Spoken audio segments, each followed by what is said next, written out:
Mabigat na naman po ang daloy ng trapiko ngayong gabi sa ilang bahagi ng EDSA Pasay at sa gitna po yan ng 24 oras na rehabilitasyon sa EDSA. At saksi live, si Jamie Santos. Jamie!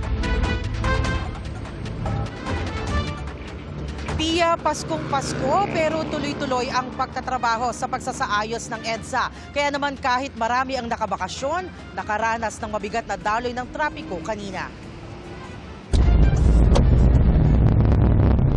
Gabi na at Pasko pa pero todo kayod sa pagtatrabaho ang mga tauhan ng DPWH na inabutan namin na nagkukumpuni ng kalsada sa bahagi ng EDSA Pasay Corner Rojas Boulevard.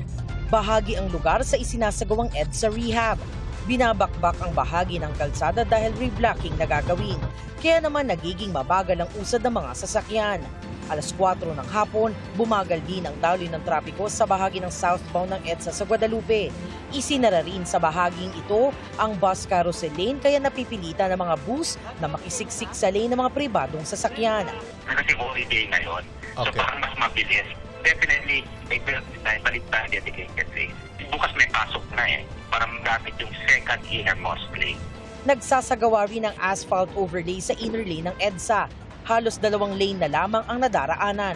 Umabot hanggang Buendia ang traffic sa southbound lane kanina. Sa northbound naman, nakaranas ng mabigat na daloy ng trapiko ang mga galing o dumaan sa Ayala flyover.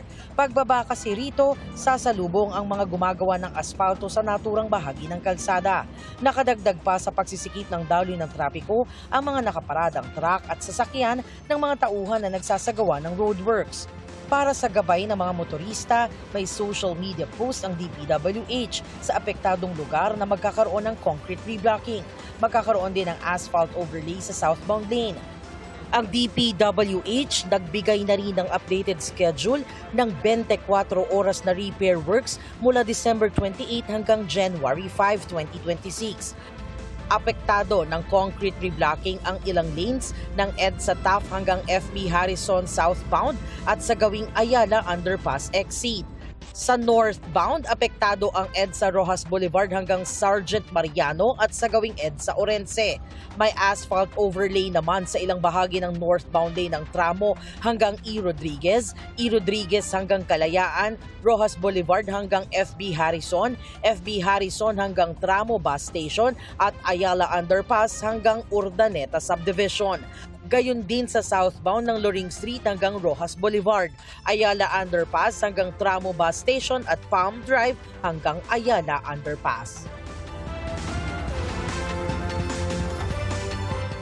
Pia, pinapayuhan ng DPWH ang ating mga motorista na kung maaari gumamit ng alternatibong ruta para makaiwas sa posibleng pagbibigat ng daloy ng trapiko at mag-ingat po sa kanilang biyahe ngayong Kapaskuhan. Maligayang Pasko, Pia, at sa ating mga kapuso at live mula rito sa EDSA Pasay para sa GMA Integrated News. Ako si Jamie Santos, ang inyong saksi.